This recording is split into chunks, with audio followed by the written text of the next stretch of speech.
Voilà, vous pouvez y aller quand vous voulez, effectivement. On va lancer la plénière. On va parler du plan stratégique chaleur solaire. Alors, vous avez parlé de cette PPE qu'on attend, et ce plan solaire, on l'attend aussi. On a l'impression qu'on attend beaucoup, en fait. Donc, il n'a pas été acté politiquement, mais il y a eu beaucoup de travail fait. Tous les gens que j'ai contactés pour la filière solaire thermique se réjouissent quand même de l'union sacrée qu'il y a au sein de la filière et des travaux réalisés remarquablement par tous ces gens, par tous ces industriels, par des installateurs, par des bureaux d'études, Vraiment, il y a une union sacrée autour de ça. Et on va donc détailler un petit peu ce plan par cette table ronde avec Patricia Blanc. Vous êtes directrice générale déléguée de l'ADEME. Olivier Gaudin, vous êtes vice-président Enerplan. Pierre Newitt, on vous a déjà beaucoup présenté. Et Laetitia Brottier, vous êtes également vice-présidente d'Enerplan et vous êtes industrielle, vous êtes fondatrice de Dualsun. Voilà, une entreprise qui fait des panneaux PVT. Patricia Blanc, on commence avec vous. On fait un petit état des lieux du solaire et puis on va beaucoup parler, je crois, avec vous de ce travail qui a été fait et des outils qui ont été développés. Je vous laisse la parole, Patricia. Merci, bonjour à toutes et tous. Alors, ce serait un peu présomptueux de faire un état des lieux du solaire thermique devant vous, qui êtes les professionnels de la filière, surtout de ma part, qui suis une néophyte de la filière, donc je ne m'y livrerai pas. Je voudrais d'abord remercier évidemment la région de son accueil, mais aussi Enerplan pour l'organisation, et puis l'ensemble, surtout chacun d'entre vous, pour la construction de cette feuille de route sur le solaire thermique. Alors, vous avez dit qu'on l'attendait, mais pour moi, on ne l'attend pas du tout, cette feuille de route. Il me semble qu'elle a été élaborée vraiment dans un cadre très collectif, avec 80 participants, 4 groupes de travail, toutes les dimensions de la problématique qui ont été appréhendées. C'est un mot que j'ai horreur d'employer, mais il faudra que les collègues de l'ADEME disent à Valérie Martin que j'ai employé de manière systémique sur l'ensemble de la problématique qui se pose à la filière aujourd'hui. Et donc cette feuille de route, elle existe. Et nous tous, qui en sommes dépositaires ou qui sommes pilotes de telle ou telle action, nous la mettons en œuvre quand les moyens sont réunis pour la mettre en œuvre. Évidemment, certaines de ces actions, soit qu'elles relèvent d'une modification du cadre législatif ou réglementaire, soit qu'elles relèvent d'autres types de moyens, notamment financiers, qui seraient attendus d'arbitrage du côté du gouvernement, certaines de ces actions sont évidemment suspendues à ces arbitrages et c'est bien naturel. La feuille de route ne peut pas se substituer au pouvoir réglementaire et décider d'elle-même de modifier des arrêtés ou des décrets. Pour autant, beaucoup de ces actions sont des actions qui portent sur la formation, sur la compétence, sur la diffusion de bonnes pratiques, sur l'élaboration d'outils. Et un certain nombre de ces actions peuvent être mises en œuvre dès maintenant. Et je crois que c'est ce à quoi nous nous employons tous. Et vraiment, je voudrais féliciter la filière pour cette approche extrêmement structurée, à l'image de ce qui avait été fait sur le plan national géothermie et dont je crois les acteurs de la géothermie sont également satisfaits. Alors quelques mots, non pas sur l'état des lieux du solaire thermique, mais sur la manière dont l'ADEME peut accompagner cette filière. Vous savez qu'on a cet outil qui est le fonds chaleur, un fonds chaleur qui est doté de 800 millions d'euros en 2025, que le gouvernement a voulu maintenir au même niveau que 2024, alors même que 2024 était un niveau historique le plus haut jamais atteint depuis la création du fonds chaleur en 2009. Donc on voit que dans le contexte budgétaire actuel compliqué pour les finances de l'État, un choix très fort a été fait pour le gouvernement de maintenir son soutien à la chaleur renouvelable. Vous savez tous pourquoi, et c'est pas moi qui vais dire pourquoi, mais les arguments sont encore plus d'actualité maintenant, à mi-2025. C'est un enjeu de souveraineté, c'est un enjeu de réduction de notre dépendance aux fossiles importés, d'amélioration de la balance commerciale, en plus d'être un enjeu de décarbonation. Et au sein de cet enjeu global, le solaire thermique a des atouts très spécifiques, et notamment par rapport à la biomasse, qui est une difficulté de gestion pour nous aujourd'hui. Vous savez qu'on a des tensions fortes sur la ressource biomasse, des installations qui brûlent de la biomasse, nécessitent des ressources en fonctionnement sur toute la durée de vie de l'installation. Et quand on fait des projections sur l'ensemble des capacités déjà installées ou celles qu'on voudrait installer sur la biomasse, on voit qu'on risque d'avoir des tensions de ressources par rapport à d'autres usages de la biomasse. Ce sont des problèmes que ne connaissent pas des filières comme le solaire thermique ou la géothermie, parce qu'une fois que les installations sont faites, elles ne consomment plus ou très peu de ressources en fonctionnement.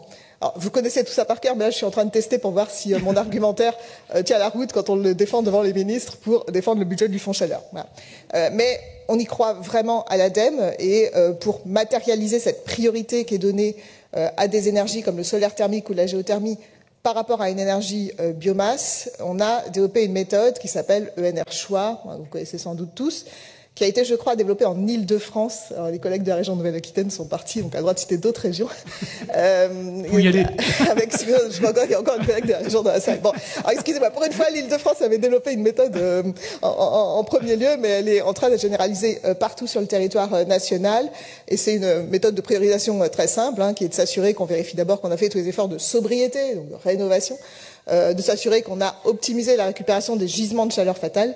Et ensuite, on trouve nos énergies qui ne consomment pas de ressources en fonctionnement, que sont le solaire thermique, la géothermie.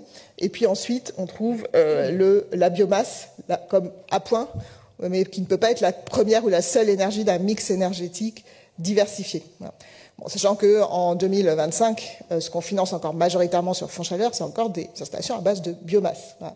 Sur les 800 millions, le solaire thermique, sur les quoi 800 millions, alors le chiffre 2025, je ne l'ai pas, mais en moyenne depuis 4 ans, c'est 10 millions par an le solaire thermique. Donc je pense que 2025, c'est une tendance qui est entre 10 et 15 millions.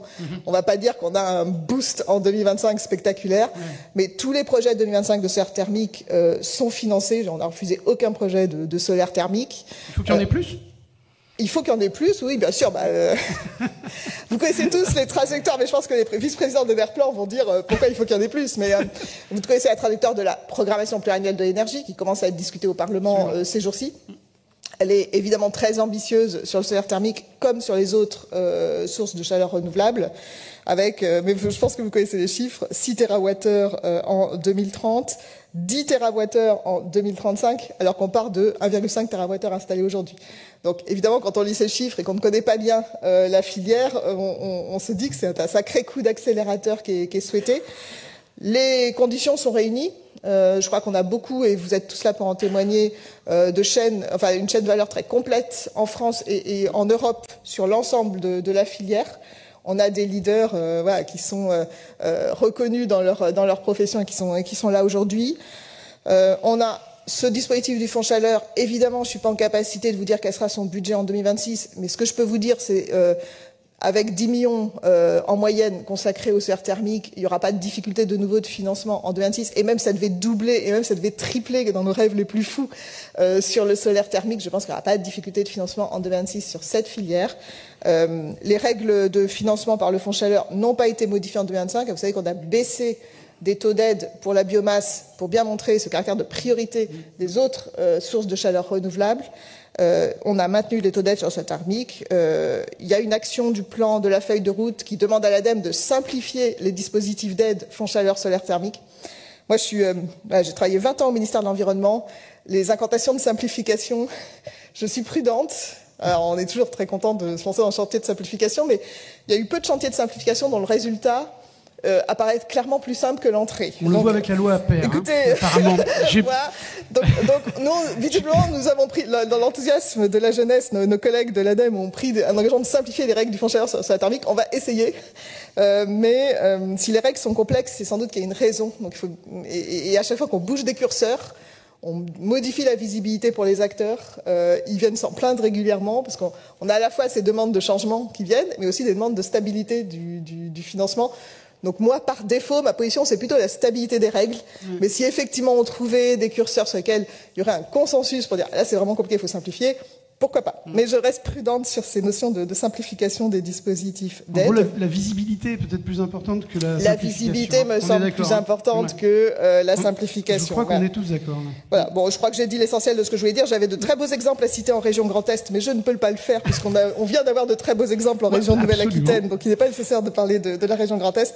Je vais simplement vous dire que parmi vous aujourd'hui, on a nos experts Claire Barret et Nicolas Tonnet, que vous connaissez probablement déjà bien, qui sont là toute la journée et qui sont à votre disposition pour échanger et répondre à vos questions. Et Claire va intervenir dans la table. Et Claire va intervenir tout à l'heure.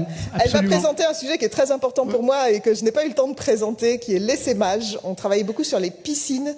Enfin, c'est pas une nouveauté, mais avec le CEREMA notamment, sur l'utilisation de chaleur thermique dans les piscines. On voudrait faire un grand plan piscine et donner une visibilité, notamment sur ces piscines qui arrivent un petit peu en fin de vie en ce moment, dans un contexte où il y a une forte demande sociale, qu'on veut limiter évidemment le développement des piscines individuelles pour répondre aux enjeux de pics de chaleur l'été. Et on aimerait que dans les rénovations de piscines, on prenne en compte au maximum le potentiel de NR et notamment de solaire thermique. Donc on prépare un grand plan piscine et je crois que Claire en parlera tout à l'heure. Merci formidable, vous faites mon boulot, vous faites le teasing de la prochaine table ronde. Merci. Voilà, j'avais quand même deux petites questions pour vous. Quand on a préparé cet entretien, vous m'avez dit il faut pousser les maîtres d'ouvrage à aller vers le solaire thermique. Oui. Alors est-ce que ENR choix ça suffit ou alors, ENR choix, c'est une bonne entrée. Quand je parlais des maîtres d'ouvrage, je pensais au réseau de chaleur urbain, où on reçoit encore trop souvent à l'ADEME des projets de réseau de chaleur qui sont essentiellement de la biomasse, 100% de la biomasse, parfois de la récupération d'énergie sur l'incinérateur, mais souvent, ou encore pas assez fréquemment, une interrogation pour savoir s'il y a d'autres potentielles sources de chaleur sur le territoire, que ce soit la géothermie, que ce soit le solaire thermique, ou d'autres sources de chaleur fatales d'ailleurs que l'incinération. On voit que parfois, évidemment, la biomasse, c'est une solution qui est simple, qui est éprouvée, qui n'est pas très chère. Même si le solaire thermique devient plus compétitif maintenant, la biomasse reste quand même pas très chère. Et donc, notre rôle, à nous l'ADEME, c'est au moment où on voit des projets de réseau de chaleur, de pousser à diversifier. Donc cette méthode de ENR choix, c'est une façon de dire ça. C'est une façon de dire, on reçoit un projet de réseau de chaleur qui est essentiellement basé sur la biomasse. On va questionner, challenger le maître d'ouvrage au maximum pour s'assurer qu'il est bien allé chercher tous les potentiels et qu'il y a de vraies raisons pour lesquelles il ne recourt pas à d'autres sources de chaleur renouvelable. Il y a des problèmes de CAPEX aussi, pour le solaire thermique et la géothermie notamment. Le fonds chaleur est là pour ça, pour le coup, voilà, pour aider le pic en CAPEX. Absolument, merci. Et la question d'actualité, pour terminer, c'est l'impact de la prime rénov sur le solaire thermique. Alors, la prime rénov, on ne sait plus où on en est, mais ça change tous les jours. Là, ça y est, les monogestes, on continue. Sur les solutions globales, on est en suspension. Quel est votre point de vue sur l'impact de ma prime rénov sur le solaire thermique? Ça, on n'avait pas préparé non, mais justement. Alors, ça qui est drôle. Vous savez que l'ADEME n'est pas en charge du dispositif MaPrimeRénov', c'est l'ANA qui est l'opérateur du gouvernement en charge du dispositif. Je ne suis pas suffisamment informée à l'instant T pour répondre à votre question. Vous avez vu que le dispositif a été rouvert, ou son réouverture a été annoncée pour les monogestes. Absolument. Voilà. Il fait l'objet d'un très grand succès, voilà, tant mieux. Il fait l'objet d'un taux de fraude important, ça c'est un peu plus problématique. Le taux de fraude, c'est un vrai sujet sur l'ensemble de nos... On parlera avec Olivier Godin. Vous parlez du taux de fraude, voilà. Ouais. Et donc, si votre question, c'est comment va évoluer MaPrimeRénov', je ne suis pas la personne compétente pour répondre à cette question. Okay, très bien. Merci beaucoup. Je crois qu'on peut vous applaudir, Patricia Blanc. Merci. Pierre Delmas, vous êtes donc président. On pense à Hugues, évidemment, comme il y a eu des pensées tout au long de la matinée déjà, et cofondateur de New8. Vous fêtez vos 10 ans en décembre, et vous me dites que la route n'est pas complètement tracée encore. Vous êtes en fin de cycle de démonstration. Comment vous situez-vous aujourd'hui, Pierre? Bonjour à tout le monde. Donc, je suis Pierre Delmas, le cofondateur de New8. Donc, pour ceux qui ne connaîtraient pas, le New8 est un fournisseur de chaleur renouvelable à destination des grands consommateurs, industriels, réseau de chaleur urbain. Et on est basé à Bordeaux, très heureux d'être à domicile aujourd'hui. Alors, moi aussi, je vais avoir une pensée pour Hugues, qui était donc vice-président Enerplan sur les grandes installations. Donc, je vais parler sous l'angle de vue des grandes installations de ce plan national solaire thermique. Et voilà, je tenais à lui rendre hommage et en souvenir de la clarté de ses messages et de l'énergie qu'il a déployée au service du développement de notre filière. Donc voilà, je trouvais que c'était bien de se rappeler de ça aujourd'hui. On peut applaudir. Merci.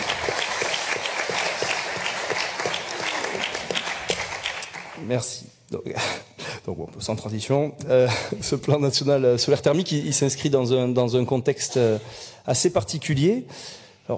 Des fois que certains n'aient pas identifié cette situation, les temps sont assez durs, hein, les taux d'intérêt sont élevés, les matières premières ont vu une augmentation récente, donc ces deux paramètres, ils ont un impact sur la compétitivité du solaire thermique, hein, qui est une solution avec un fort capex et avec beaucoup de matériel à investir au début. De notre côté, on est dans une instabilité géopolitique qui est assez forte, qui amène de l'incertitude sur tous les acteurs. Alors, ça fait en sorte que le prix du gaz se maintient assez élevé, qu'il a régulièrement des pics quand il y a des tensions géopolitiques, mais on retrouve aussi une difficulté pour les différents consommateurs de chaleur à se projeter sur le temps long Et ça, c'est quand même la force du solaire thermique. Et donc, si on a du mal à bénéficier de ce temps long et à le transformer dans nos contrats, c'est assez difficile de convertir. Mais si on prend un pas de recul, on peut identifier aussi des signaux de fond qui évoluent assez positivement.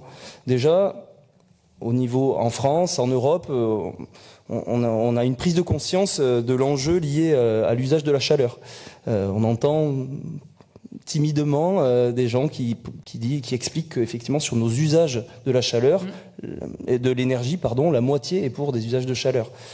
Donc pour la première fois, alors j'espère que je dis pas de bêtises, Valérie, tu diras si je dis une bêtise, mais je crois que c'est la Commission européenne qui va se doter d'un plan heating and cooling. Donc pour la première fois, on parle de chaleur et de froid à côté du grand plan de ENR électrique. Oui. Donc tiens, ça apparaît. Donc ça, mine de rien, pour traiter un sujet, déjà d'en parler, c'est pas mal, c'est pratique, c'est un bon début.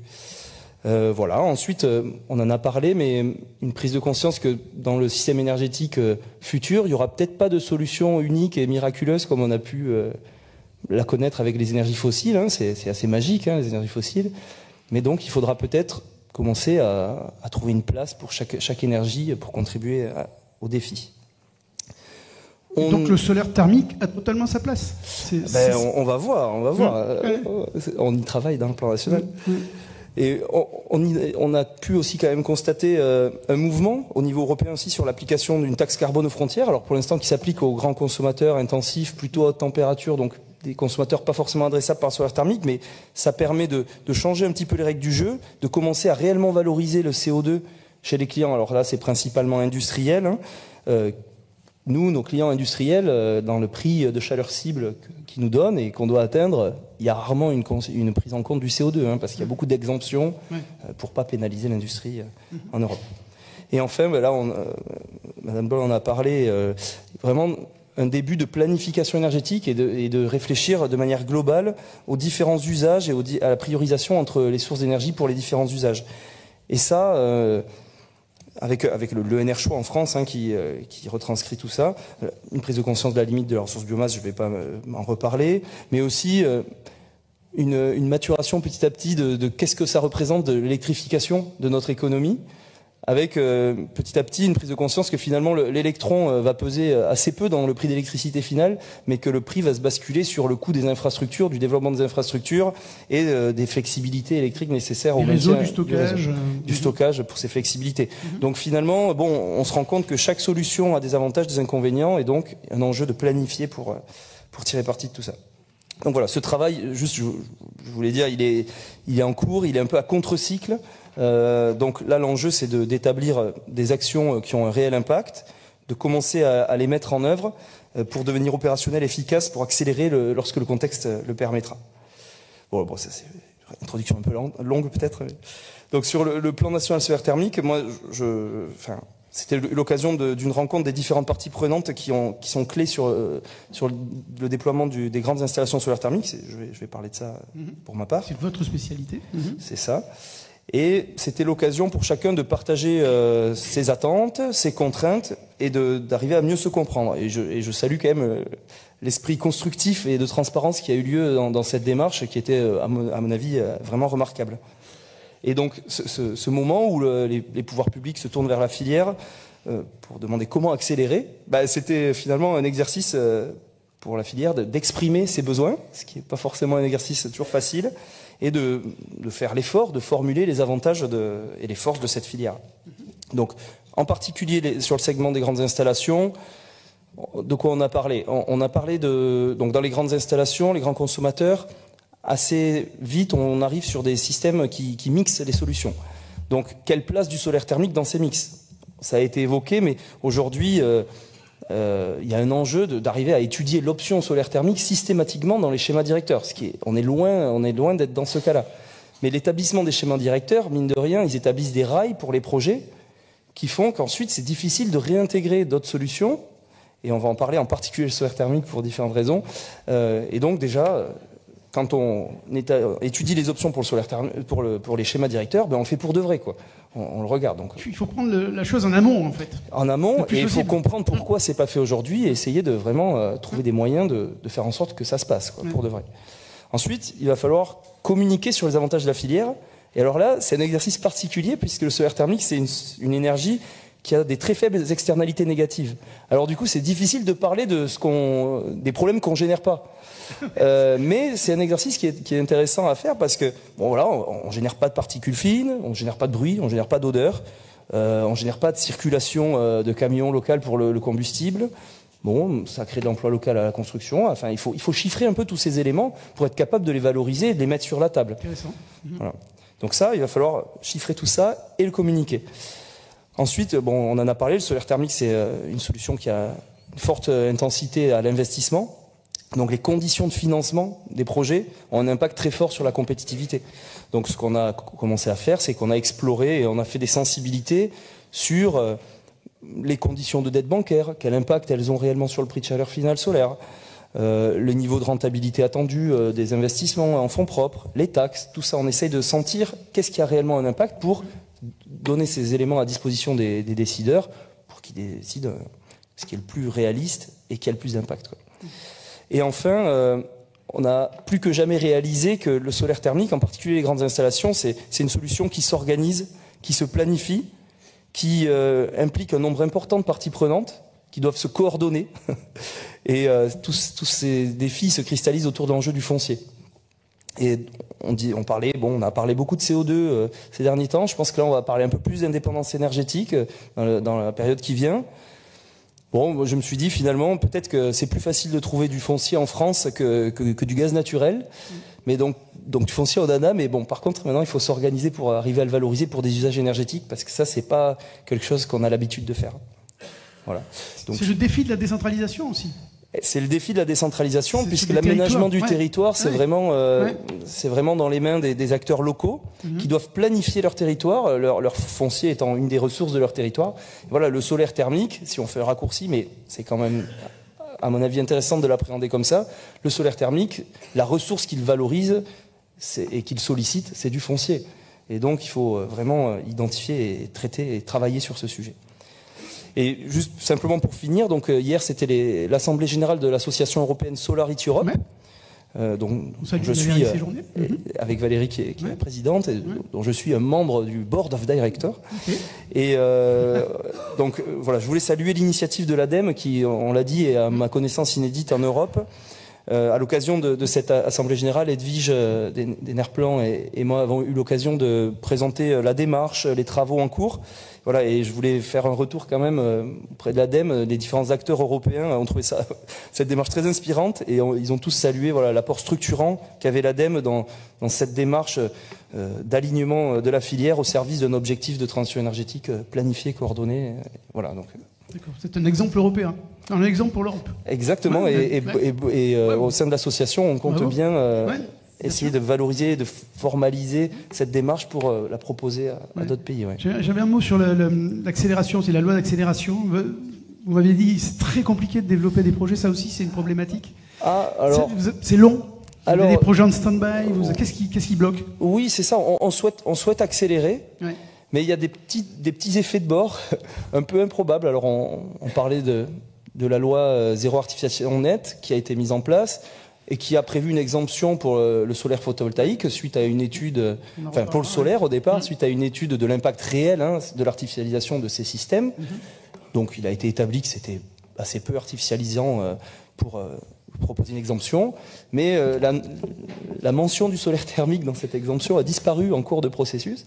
Et nous, nos projets, depuis 2 ans, les seuls projets qu'on arrive à faire avancer avec les collectivités, c'est quand ces collectivités qui aménagent et qui ont leur budget d'artificialisation, ces collectivités acceptent de développer à risque et de dépenser tout leur budget d'artificialisation pour permettre d'avancer dans les autorisations de nos projets. Donc en fait c'est assez terrible, c'est-à-dire qu'on demande aux collectivités locales de se mettre à risque sur le développement de leur territoire.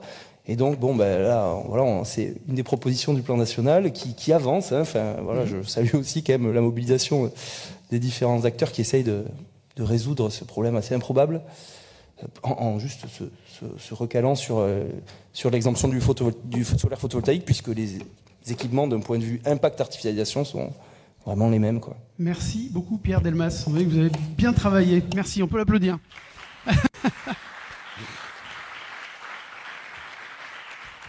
Olivier Gaudin, vice-président Enerplan, entreprise Solisart.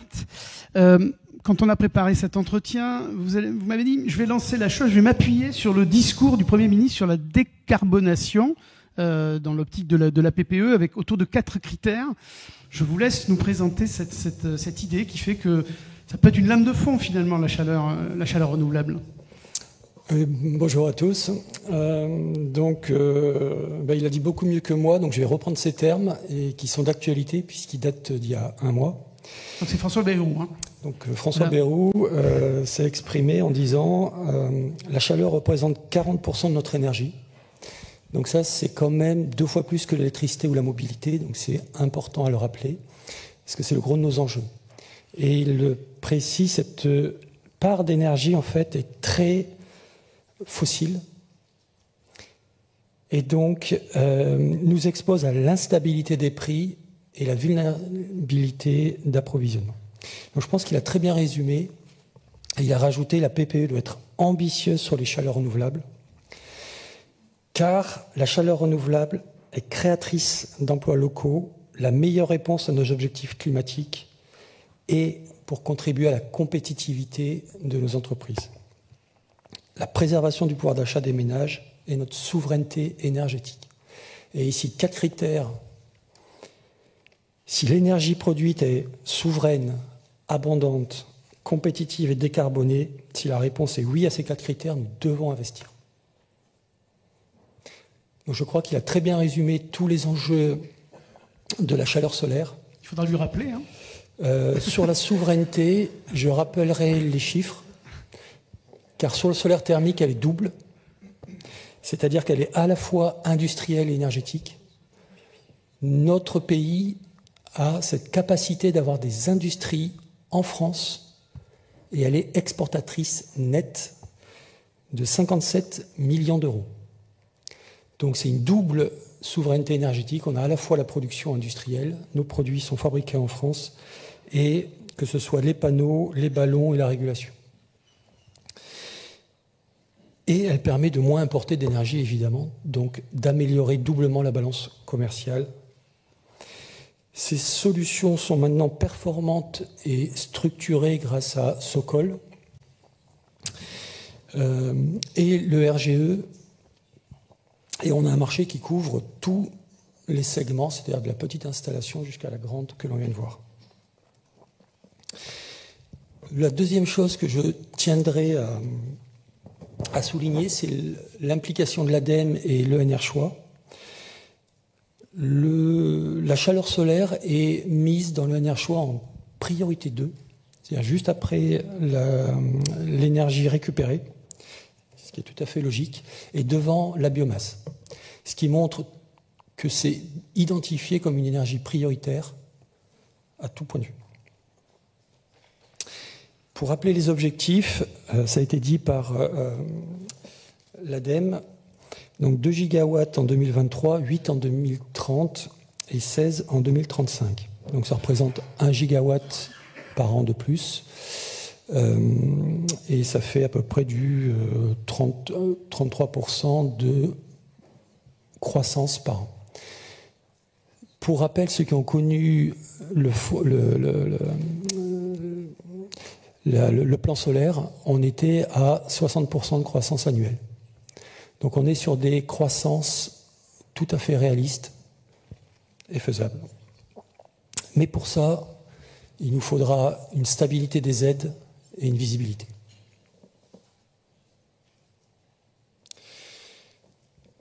Alors, qu'en est-il du marché aujourd'hui? Donc le marché, depuis le début de l'année, il baisse de 25%. C'est moins 32% sur le chauffage solaire, plus 17% sur le chauffe-eau solaire et moins 43% sur le solaire thermique collectif. La répartition du marché est presque un tiers. Un tiers, c'est 36% maintenant de part de mètres carrés pour le chauffage solaire. C'est devenu le premier poste d'installation en mètres carrés, suivi très près par le chauffe-eau solaire à 35% de part de marché et le collectif avec 29% du marché en métropole.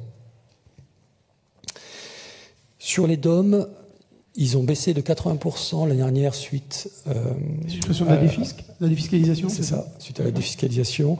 Et cette année, le marché reste atone. Des chiffres difficiles. Hein. Donc, c'est des chiffres difficiles. Je vais essayer de faire un petit focus sur ces chiffres-là. Donc, sur le solaire thermique individuel, il était en croissance depuis 2021. Et il a commencé son recul à partir de la dissolution. Le nombre d'installations Calisol est en croissance. Donc, je vais essayer de résumer très simplement pour illustrer. Ce sont les stop and go incessants. Je vais en citer quelques-uns. Sur les 6 premiers mois de l'année dernière, arrêt de MaPrimeRénov' sur les monogestes. Dissolution de l'assemblée en mai. Ça a eu un impact, parce qu'en solaire thermique, on est sur les investissements longs. Et donc, un déficit de confiance a généré un attentisme chez les Français et ils ont mis de côté.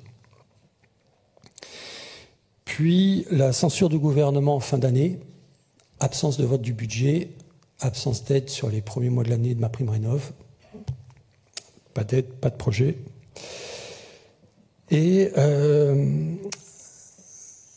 une manifestation des acteurs devant l'ANA en manifestation sur les 300 jours de délai de traitement pour MaPrimeRénov'.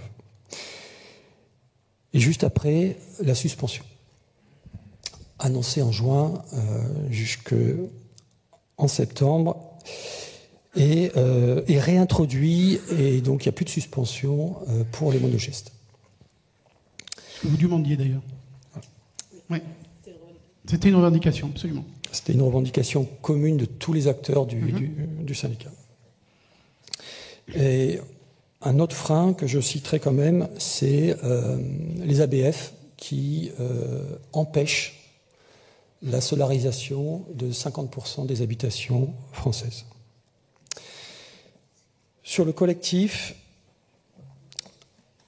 cette baisse est probablement à relativiser. Il y a besoin de sanctuariser le fonds chaleur et d'avoir de la visibilité.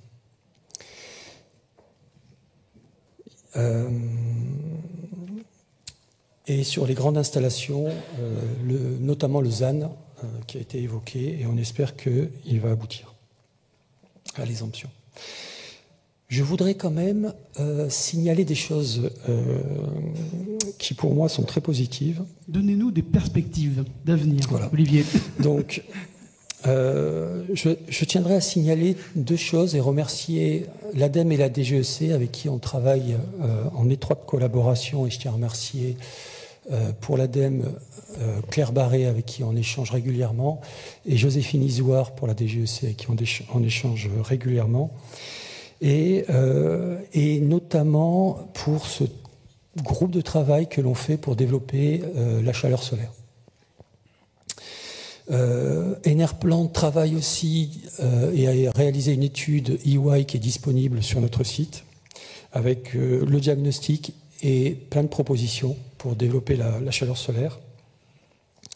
Ce plan avec l'ADEME montre plusieurs choses avec des groupes de travail et des tâches qui, je vais résumer là très simplement, faire connaître le solaire thermique qui est méconnu en France, faire de la chaleur solaire une priorité nationale, la rendre accessible à tous, donc lever les freins des ABF, des moteurs de calcul réglementaires et j'en passe.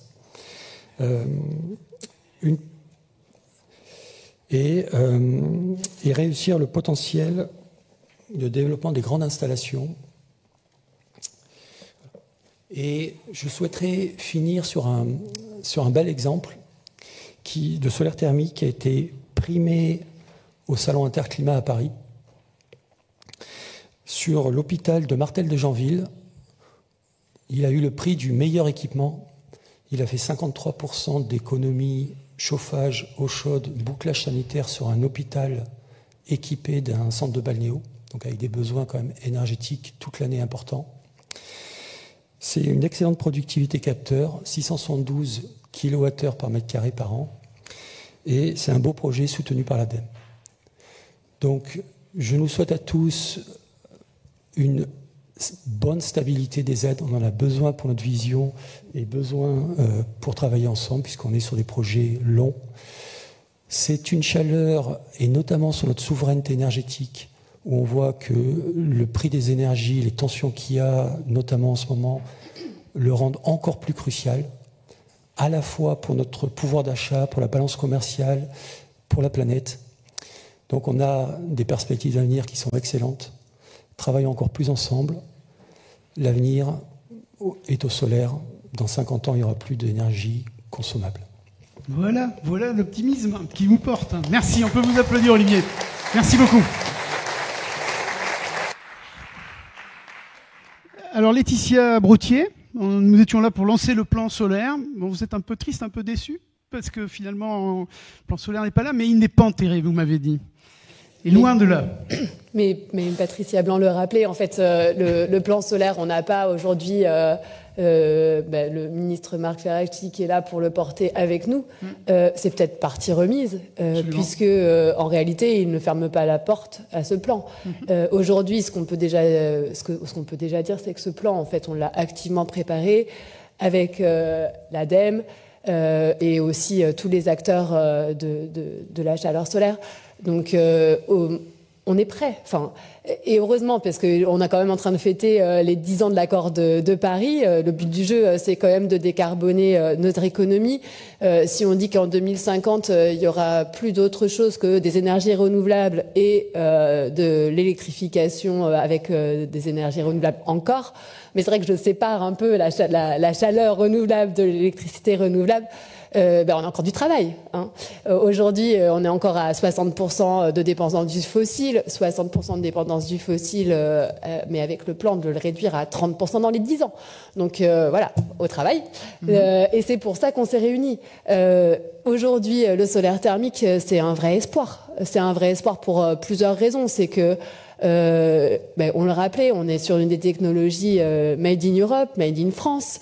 Et ça, c'est quand même pas toutes les technologies qui peuvent le larguer. Enfin, on a cet atout dans la Manche. C'est une vraie un vrai potentiel de souveraineté, parce qu'en réalité, chaque calorie produite sur le territoire français, c'est de l'importation fossile en moins. Et on est quand même encore sur 64 milliards d'importations fossiles par an. C'est pas une bagatelle. Si on peut s'en passer, notre économie s'en portera que mieux. Absolument. On est aussi sur une création de PIB. Il faut savoir qu'on a quand même une vraie dimension humaine en solaire thermique et en chaleur solaire, puisque on est encore, et c'est parfois étonnant quand on voit des baisses qui ont été finalement notre quotidien sur ces dernières années. On a quand même en fait des acteurs qui se mobilisent au quotidien et encore des installations qui se réalisent avec finalement un nombre de qualifications Calisol qui n'a pas diminué. Donc c'est important de dire qu'on a encore ce potentiel finalement d'acteurs sur le terrain qui au quotidien sont prêts à activer leurs compétences pour déployer du solaire et de la chaleur. C'est un atout d'autant plus que au niveau de la chaleur, on a besoin de compétences, et c'est une vraie c'est un vrai game changer. Enfin, on ne peut pas faire de la chaleur solaire sans avoir des compétences. Donc c'est vrai que la formation est une vraie clé. C'est exactement. Et c'est vrai qu'on voit, nous, dans le monde du photovoltaïque, on a de plus en plus, on a sorti pas mal d'innovations, parce qu'on est finalement une filière qui s'est innovée et apporté des nouveaux produits. On a parfois des gens du photovoltaïque qu'on connaît chez Dualsun qui nous approchent en disant moi aussi je veux faire de la chaleur, c'est très bien.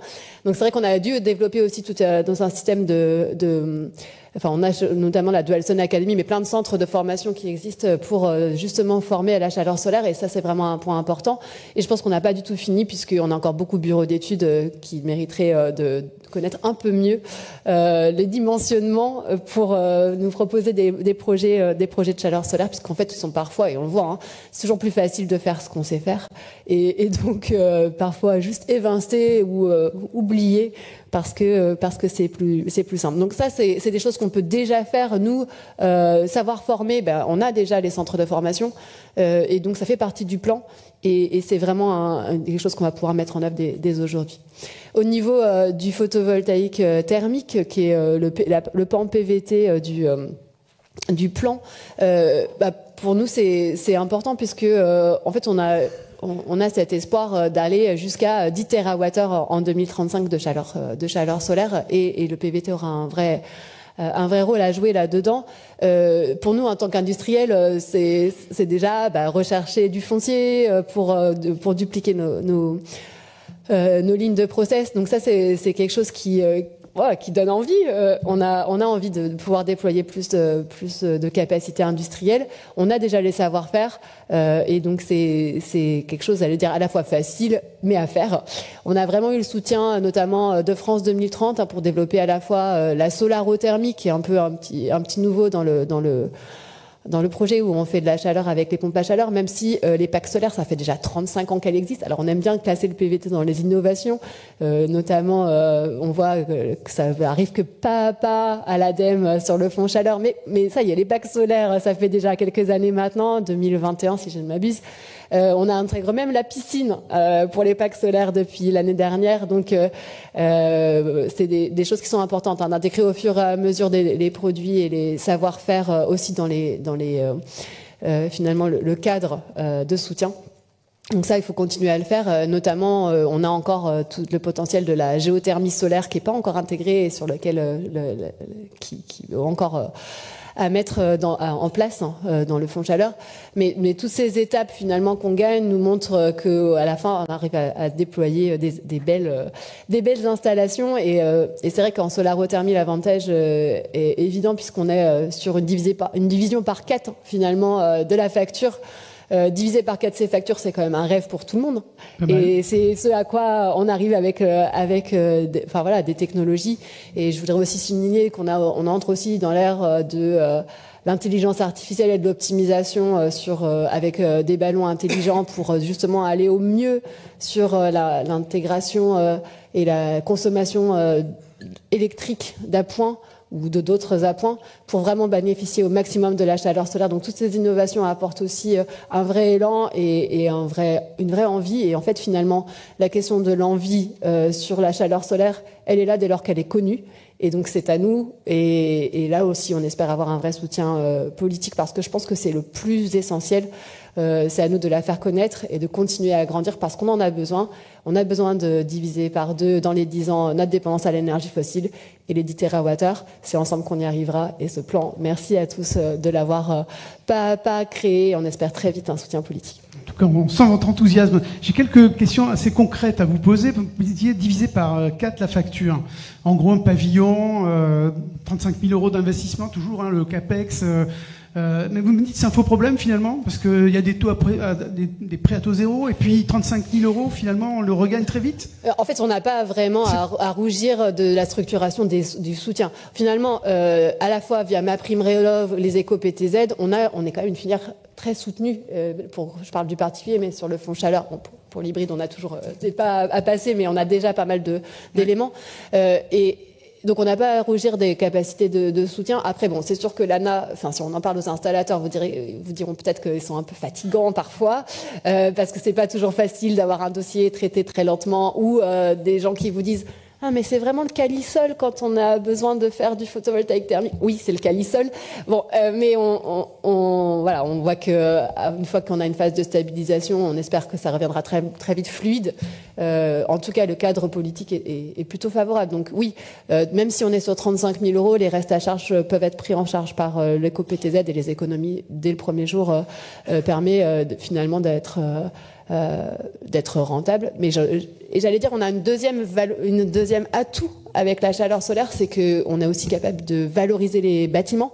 Parce que quand on a finalement un bâtiment qui est classé D en moyenne en France, on a quand même un patrimoine qui vaut beaucoup moins d'argent que quand on a notre patrimoine classé A ou B. Et ça, on est capable de le faire avec la chaleur solaire. Donc on a finalement... Chaque investissement, si on parle de 30 000 € pour la solarothermie, c'est rentable dès le premier jour sur son patrimoine. D'accord. Ouais, son patrimoine est valorisé d'autant. Exactement. C'est ça. Ouais, ça, c'est non négligeable. Vous parliez aussi de la montée en régime des usines. Soyons clairs, aujourd'hui, quoi, c'est quelques milliers de panneaux qui sont produits. Et l'objectif 2035, ça demande de monter à combien de panneaux? Est-ce que vous avez ces chiffres-là? Je les ai, hein, mais au cas où. Merci, si j'ai un trou de mémoire, vous me direz. Mais aujourd'hui, nous, on est capable de produire 30 000 panneaux à l'année, PVT. On n'est pas encore en rupture de capacité, donc vous pouvez encore faire vos projets. Mais sur notre perspective 2035, l'objectif, ça serait de déployer en France jusqu'à 3 millions de mètres carrés d'ici à 2035 de PVT. Ah oui. Donc on est quand même sur une échelle où on n'est pas sur quelques dizaines de milliers par an. Il va falloir au moins faire un facteur 10. Mais on le voit que c'est vrai pour toute la chaleur solaire, en fait. On a vraiment ce gap à faire. Voilà, c'est des bonnes nouvelles, on aime travailler finalement. Ouais, et puis c'est un défi possible à relever, c'est pas... Oui, et Olivier le rappelait, en fait, c'est que plus 30% chaque année, c'est quelque chose qu'on peut suivre au niveau du recrutement, de la formation. C'est pas faire 30 000% par an, ça serait impossible. Hein. Ouais. 30% de plus chaque année, si vous arrivez à faire ça sur votre chiffre d'affaires, bon, déjà c'est une bonne nouvelle, mais en plus je pense que on est capable d'intégrer au fur et à mesure les capacités humaines de le faire. Et j'imagine que ce plan intègre aussi la création d'emplois. Vous avez des projections là-dessus, peut-être Pierre ou alors, le plan intègre la création d'emplois. On est plutôt sur la capacité à les former. Oui. Qui on va aller, quel centre pour formation, quelle capacité. Alors après, aujourd'hui, on est autour de quelques milliers d'entreprises. Donc, à chaque fois, il y a plus de 3 ou 4 employés par entreprise. Donc, ça fait déjà une force de 5000 personnes qui est sur le territoire. Évidemment, si on multiplie par 10, il faut multiplier par 10. Donc, c'est évident. Sur l'objectif, bon, on parle de 2035, donc on ne va pas parler de 50 000 personnes tout de suite, mais on y va. Ça rejoint les critères dont vous parliez, effectivement, Olivier Gaudin, énergie locale, avec création d'emplois locales. Merci beaucoup, Laetitia, on peut vous applaudir. Il nous reste une dizaine de minutes pour des questions-réponses. Alors, vous pouvez appuyer sur le petit bouton, vous avez tous un micro, et je vous invite à poser des questions à nos experts. Excusez-moi, en attendant que la première question se décide, une information complémentaire, comme M. Gaudin a cité le Premier ministre. Pour ceux qui ne l'auraient pas vu, M. Bayrou sera demain à un grand colloque sur la géothermie à Biarritz, qui l'honore de sa présence. Wow. Et donc ce sera, l'information est publique depuis hier, c'est pour ça que je me permets de le dire. Il ouvrira ce colloque sur la géothermie et ce sera l'occasion pour lui sans doute de reprendre la parole sur ces questions de chaleur renouvelable. Et ce qu'il dira sur la géothermie sera largement également utilisable pour le solaire thermique naturellement. Voilà. Merci pour cette info. On est très heureux de cette application du Premier ministre sur ces sujets de chaleur renouvelable et donc demain sans doute une prise de parole sur le sujet. Il est chez lui dans les Pyrénées-Atlantiques, absolument. Merci pour ce détail important. Question? N'hésitez pas. Alors, juste peut-être pour compléter le temps que les questions arrivent, sur les investissements sur l'individuel, ça varie entre 5 000 et 35 000 euros, selon que l'on fasse que de l'eau chaude, du chauffage de l'eau chaude, du chauffage de l'eau chaude et de l'électricité. Et on peut couvrir, si c'est pour l'eau chaude, environ 60 à 80% des besoins selon les zones. Et on peut aller jusqu'à 90% d'économie sur la totalité des factures énergétiques. Question, Jacques Giordano, je crois. Ma question, Jacques Giordano. Je connais un petit peu le solaire pour y avoir participé depuis 50 ans. Et aujourd'hui, je constate une grosse difficulté pour le terrain à discuter avec l'ADEME pour ces projets, notamment le fonds chaleur. Oui. Quelles sont vos réponses pour accélérer justement les projets, les demandes de projets, ne serait-ce que pour en arrêter certains qui ne sont pas éligibles et d'autres qui sont très intéressants à développer sans laisser passer des années avant que, ou de nombreux mois avant qu'on puisse y voir clair sur les réalisations possibles ou pas. Merci. Jacques Giordano, l'accélération, donc toujours simplification, accélération. Je pense que monsieur évoque, semble-t-il, une expérience difficile avec des services de l'ADEME. Ce que je vous propose, c'est qu'à la pause, on ne va pas le faire en public, vous veniez me donner des exemples. Pour nous, c'est toujours très difficile de répondre à une question posée en des termes aussi généraux. Je suppose qu'il y a des exemples précis. Vous rappelez que l'ADEME a des directions régionales dans chacune des régions de France, métropole et outre-mer, que correspondant sont évidemment les directions régionales en première intention. Que le solaire thermique est toujours une de nos priorités. Donc normalement, nous apportons des réponses rapides, même s'il y a évidemment à la fois, mais ça vous le savez, une phase d'instruction des dossiers et puis une phase de prise de décision qui doit faire l'objet de concertation. On a des commissions régionales des aides, des commissions nationales des aides pour les très gros projets à conseil d'administration. L'avis du préfet de région, donc des étapes, mais c'est normal. Hein, quand on engage l'argent de l'État, on est évidemment tenu à la plus grande rigueur. Donc on a des étapes qui sont classiques dans l'instruction d'aide, mais nos délais d'instruction sont suivis de très près et ils sont pas plus mauvais, si je puis dire, que ce qui se fait ailleurs, même si c'est toujours perfectible, dans l'instruction d'aide. Donc je suis à la disposition de monsieur à la pause pour évoquer les exemples, s'il ne souhaite pas les donner publiquement. Et peut-être je peux compléter, mais c'est vrai qu'on a eu des moments où on a eu des soucis d'interlocuteurs au côté chaleur solaire à l'ADEME. Ce moment est révolu et merci à Claire et à Nicolas pour tout le travail qu'ils font. On sent vraiment une écoute depuis qu'ils sont arrivés en poste et c'est vrai que c'est un vrai soulagement pour la filière. On voit que ça avance bien différemment depuis que... Par contre, sur la partie simplification, on en rediscutera quand même parce que ça reste une demande de la filière. Excusez-moi si je peux participer. Mais allez-y. Audrey Desport-Coury du département Charente-Maritime. Je suis animatrice CCRT, contrat chaleur renouvelable territoriale. Donc des contrats... Donc c'est un dispositif déployé par l'ADEME qui permet justement d'aller au plus près des porteurs de projets pour justement diffuser le fonds chaleur. Donc en tout cas, la région Nouvelle-Aquitaine est dotée et quasiment toute couverte d'un CCRT. Donc vous avez un animateur sur chaque territoire porté soit par un département, soit par un syndicat d'énergie. Et nous, on est à la recherche de projets, et notamment de solaire thermique, parce qu'on a des engagements avec l'ADEME dans nos contrats pour justement ne pas faire que du bois et avoir une grosse part de géothermie et de solaire thermique dans nos projets. Donc venez chez nous, venez nous en parler et on voit et on essaie de faire avancer les projets comme on peut, quoi. L'appel est lancé. Merci beaucoup pour ce témoignage. Merci. Une autre question? Ouais. Du coup, moi c'est Katia Filchak du SDE24. Du coup, je vais rebondir sur Audrey parce que nous aussi on est porteurs du CCRT, mais sur la Dordogne, et on est aussi en recherche de projets. Donc on ne se fait pas concurrence car c'est pas le même territoire. Donc pour la Dordogne, c'est par ici. Qui veut faire sa pub encore? Non.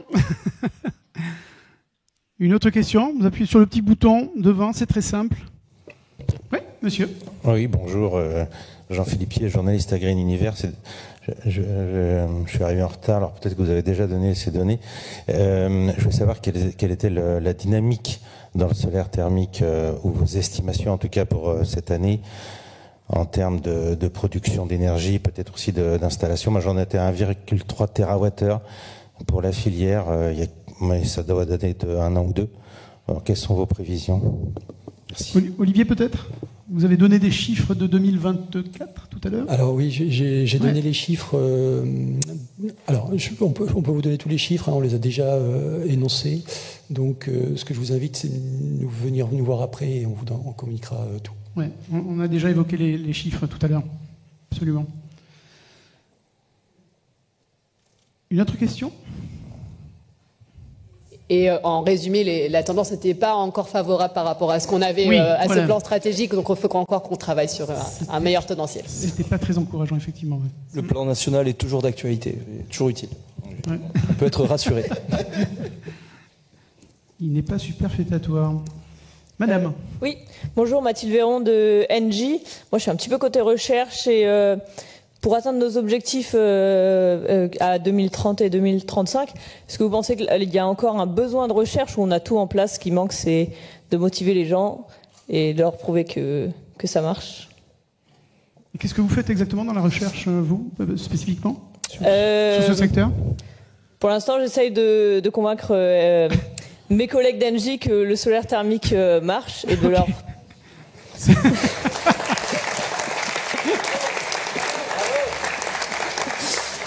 Et de leur transmettre toutes les connaissances qu'on trouve notamment sur le site de Sokol. Ok. Mais s'il y a de la recherche à faire, nous on a des équipes qui sont prêtes à... Vous avez des fans dans la salle. Ah ouais. Est-ce que la question porte plutôt sur les grandes installations ou les petites installations? Les défis sont un peu différents? Les deux grandes installations, c'est vrai que à Engie on a fait le réseau de chaleur de Châteaubriand notamment, et maintenant on se concentre un peu plus sur le collectif, mais ma question porte sur les deux tant que c'est pas de l'individuel. Je peux faire du coup une réponse rapide sur les grandes installs. On y va? Moi j'ai l'impression que ça fonctionne, enfin en tout cas on a 5 centrales en exploitation depuis 2019, bon jusqu'à présent, enfin, sauf si on m'avait menti, mais j'ai l'impression qu'elles fonctionnent. Et les données sont disponibles. Après, ce que je disais sur les grandes installations, c'est que la ressource qui est sollicitée, c'est le foncier. Donc pour moi, il n'y a pas vraiment de recherche technologique majeure. Enfin, les ordres de grandeur peuvent s'aligner. Il y a un monde dans lequel le solaire thermique trouve sa place, mais il faut s'organiser. Et ça, c'est pas forcément de la recherche technologique qui le permet. C'est plutôt des procédés, des méthodes claires, des acteurs avec les bons outils au bon moment. Voilà. Oui. Olivier ? Du coup, je vais compléter pour les surfaces jusqu'à des installations de 2000 m². Donc sur les installations de taille petite et moyenne, il y a déjà beaucoup de gains qui ont été faits, qui continuent à faire. Mais aujourd'hui, les solutions, elles sont plutôt matures. Et notamment, elles embarquent maintenant de plus en plus du suivi embarqué, qui est la garantie du bon fonctionnement dans le temps, qui était un des talons d'Achille, et qui gère de plus en plus et de mieux en mieux la gestion de l'excédent d'énergie l'été, qui était le deuxième talon d'Achille. Donc pour moi, aujourd'hui, il y a des solutions qui existent sur le marché, matures, performantes et fiables. Ce qui veut dire que toutes les solutions le sont, mais en tout cas, les principaux et les acteurs, voilà, les principaux acteurs ont des très bonnes solutions aujourd'hui. L'intelligence artificielle, on en parle ou pas dans les technos? Oui, bah alors, toutes les manières, c'est évident. Hein, le solaire, la chaleur solaire, c'est à la fois une alliance du low-tech et des technologies de pointe, et notamment l'intelligence artificielle, parce que c'est quelque chose qui va bien ensemble, puisque ça permet à la fois d'avoir des produits extrêmement résilients et puis de l'efficacité. Après, moi, je voulais répondre sur la partie industrielle. Enfin, on est loin d'avoir tout développé, puisqu'en fait on est aussi dépendant des questions de marché, on investit en fonction de ce qu'il y a comme volume. Donc clairement, même si, en tout cas chez Dualsun, on avait déjà pensé une usine 4.0 avec de la robotisation dès le départ, si on est sur d'autres échelles, et notamment 1x10, on ira peut-être encore un pas plus loin. Ok, merci beaucoup. Claire, juste compléter une chose, parce que sur le retour sur investissement, il y a toujours un piège qui est fait. C'est-à-dire que, je l'ai constaté là sur une installation de chauffe-eau solaire collectif, instrumenté avec fond chaleur. Et c'est intéressant parce que du coup on a les données. On était à 600 kWh de productivité capteur. Et le bureau d'études qui fait aussi le comptage énergétique, donc c'était sur une installation gaz, lui il mesurait 1200 kWh d'économie de gaz. Pourquoi? Parce que entre les deux productibles, il y a le rendement de la chaudière. Et quand on fait des cycles pour l'eau chaude, eh bien la chaudière a des rendements d'environ 65%. Mais quand on fait des cycles, perte du ballon compris, hein, par le rendement utile, mais quand on fait des cycles sur un bouclage sanitaire, les rendements mesurés sont aux alentours des 30%. Ce qui fait que le rendement annuel fait que si on a 50%, ben, l'économie financière ou l'économie d'énergie ou l'économie en kilowattheure est 2 fois plus importante que toutes les valeurs sur lesquelles on communique tous, puisqu'elles sont les plus simples. Il suffit d'un débitmètre et de sondes. Mais ces valeurs-là ne représentent pas l'économie financière, ni en kilowattheure, ni en CO2 du client. C'est bien l'énergie primaire économisée qui fait foi. Et là, on a un x2, ce qui veut dire que la rentabilité réelle pour tous les utilisateurs est 2 fois meilleure que le productible. Donc ça, c'est quelque chose qui est extrêmement important. Et le deuxième point important, c'est la valeur verte dont parlait Laetitia. Aujourd'hui, quand on gagne une étiquette énergétique, c'est 5% de la valeur du bien. En fait, un système solaire, il amortit dès sa mise en service. Merci beaucoup. Olivier? Alors, dans l'ordre, Claire, Valérie et ensuite Max. Oui, je reviens sur la question de la recherche du coup, et quand on regarde la filière solaire thermique dans sa globalité, peut-être les deux sujets que moi je voudrais mettre en avant et sur lesquels on a des solutions qui existent notamment à l'étranger mais qu'on ne voit pas encore aujourd'hui en France, et donc peut-être qu'il y a des verrous technologiques également sur ces sujets-là, c'est le solaire à concentration et tout ce qui est stockage de la chaleur, notamment le stockage intersaisonnier, sur lequel aujourd'hui on n'a pas encore développé ces technologies-là en France, ou alors de manière très marginale sur des petites installations, et on a vraiment besoin d'un changement d'échelle. Merci. Vous parliez aussi d'international, je crois Pierre, avec New Wind, vous allez à l'international un petit peu, vous bossez en dehors de des frontières. On s'inspire de l'international et on va à l'international, mais oui, enfin sur les sujets des stockages, là encore, je pense que c'est un sujet de s'organiser, de valoriser le foncier, plus qu'un problème technologique en tant que tel, puisque là aussi on est sur une solution technique assez simple avec quelques points d'attention, mais qui ont déjà été, on va dire, mûris dans les applications à l'étranger. Ok, merci. Valérie ? Oui, bonjour. Je voulais juste rebondir sur ce que vous avez dit au niveau de recherche. En effet, au niveau de Solarity Europe, donc la Fédération européenne. Donc vous êtes la présidente ? On est impliqué dans tout un tas d'activités, et notamment avec le 7 plan de la Commission européenne. Il y a maintenant un nouveau groupe, Implementation Working Group, qui est conjoint entre les techniques solaires thermiques concentrées et non concentrées, et on est en train de définir le plan d'action de tout ça. Et en parallèle, il y a aussi tout un tas de calls en ce moment, d'appels à projets qui sont ouverts. Donc on est dans une dynamique au niveau de Solarity Europe de créer et de rejoindre des consortiums, notamment, Claire, sur le sujet du stockage et du solaire thermique. Donc on a un petit stand aussi avec un de nos projets européens qui s'appelle SECRHC, Renewable Heating and Cooling, donc recherche sur tout ce qui est Renewable Heating and Cooling. Le solaire thermique en fait partie, donc on se voit à la pause café. D'ailleurs, on reproposera bientôt à Engie de rejoindre Solarity Europe. Il ne faudra pas hésiter, sans doute, cette fois. Passez par moi. Je sens des petites choses, moi. Je sens un frémissement ce matin. Ça me fait plaisir. Je sens qu'il y a quelque chose qui se met en place. Maximilien Adler, et ensuite Richard. J'apporte ma pierre à l'édifice. Vous allez ressortir avec un catalogue, on va dire, de listes de projets de recherche. Si Engie en fait a envie de faire Engie ou un autre exploitant a envie de faire de la recherche et développement, je suis pas conseil en stratégie, mais je me dire qu'ils peuvent s'associer, on va dire, à des industriels. Il y en a certains dans la salle en fait pour essayer de faire de la recherche et développement sur du matériel ou sur du process. Mais une idée, ça pourrait être aussi de pouvoir mettre à disposition, on va dire, les données que les exploitants ont sur des réseaux de chaleur, parce que les réseaux de chaleur, c'est parfois là où c'est compliqué d'avoir une estimation, on va dire, du besoin. Je sais pas, peut-être que Pierre pourra en parler à l'occasion. Et aussi sur tout le cœur de métier, qui est l'exploitation, la gestion, on va dire, le cœur, on va dire, de l'exploitation, le P2, le P3, les choses comme ça. Donc il y a de la matière, on va dire, à pouvoir faire de la recherche et développement, mais pas la recherche et développement, pour moi, c'est pas que juste faire des prototypes et faire en sorte que le matériel soit plus performant. Il y a tout ce qui est à côté et qui est aussi important. Merci. Maximilien, monsieur. Oui, bonjour. Je suis aussi animateur chaleur renouvelable et on cherche des projets, comme tout le monde.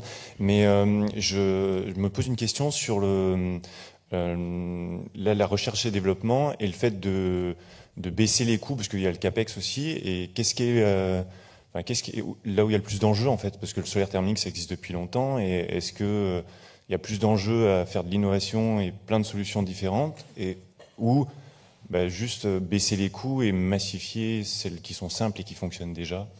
Voilà. Question intéressante.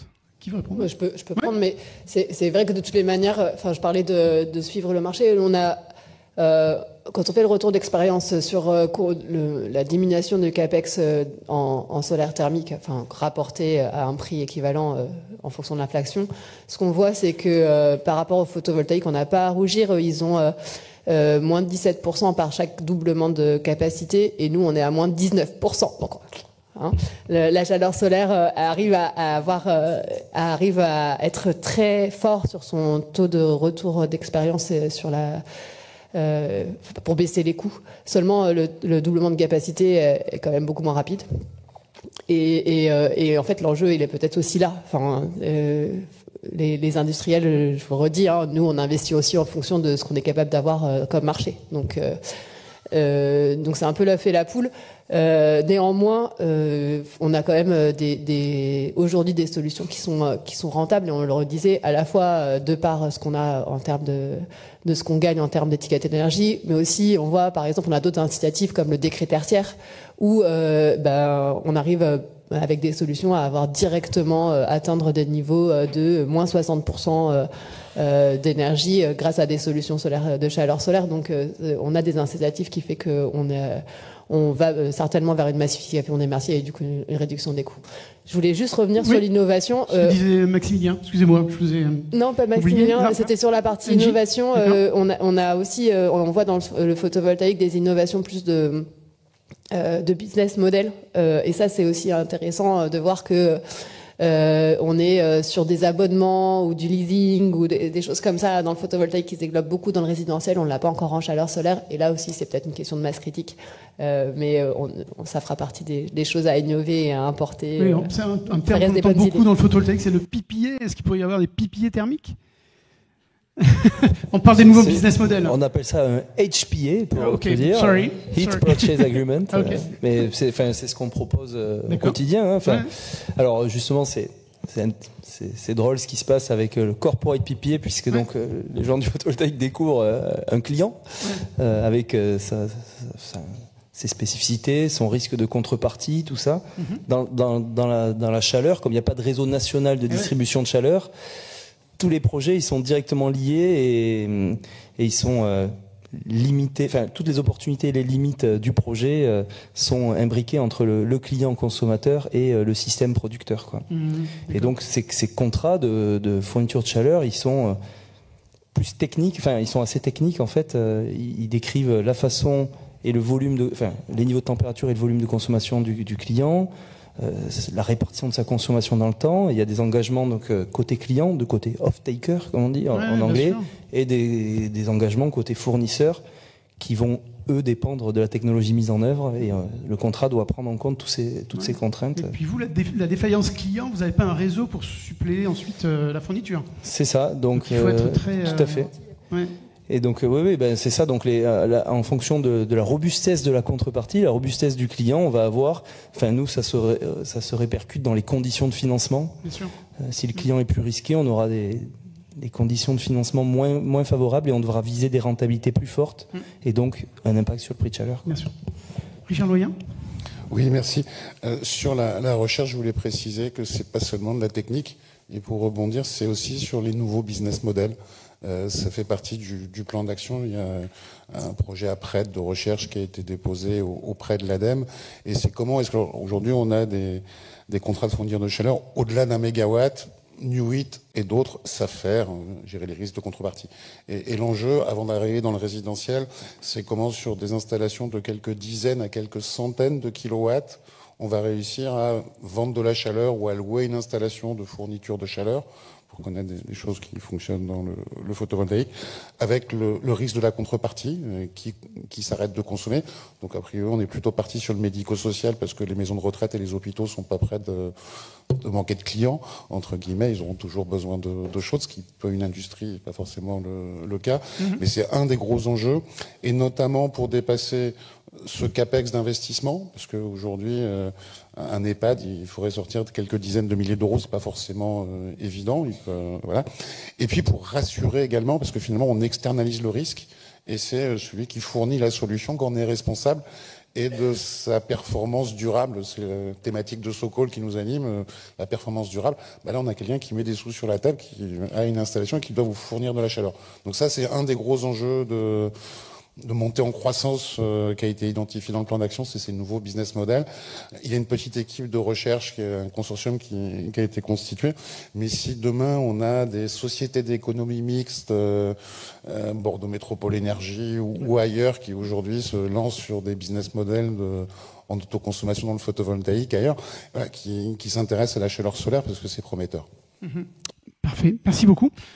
On va Alors, juste une dernière très rapide. Ouais, juste une dernière, c'est pour Hervé Druon-Inès pour abonder ce que dit Richard. Je vous fais un retour d'expérience du Grand Annecy, qui aujourd'hui, dans le cadre des rénovations de copropriété, finance jusqu'à 50 000 € pour avoir un bâtiment PV ready.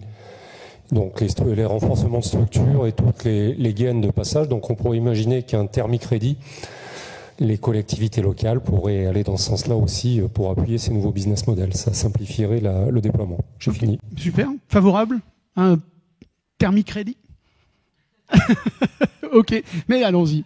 Bon, merci à tous. On passe une petite demi-heure autour d'un café à discuter tous ensemble. Et on se rejoint pour... on continue, 11h15. Je vous attends tous ici. Soyez ponctuels pour évoquer la feuille de route solaire thermique, plan d'action et mise en œuvre. Et je crois qu'on peut les applaudir encore. Hein. Voilà. À tout à l'heure. Merci.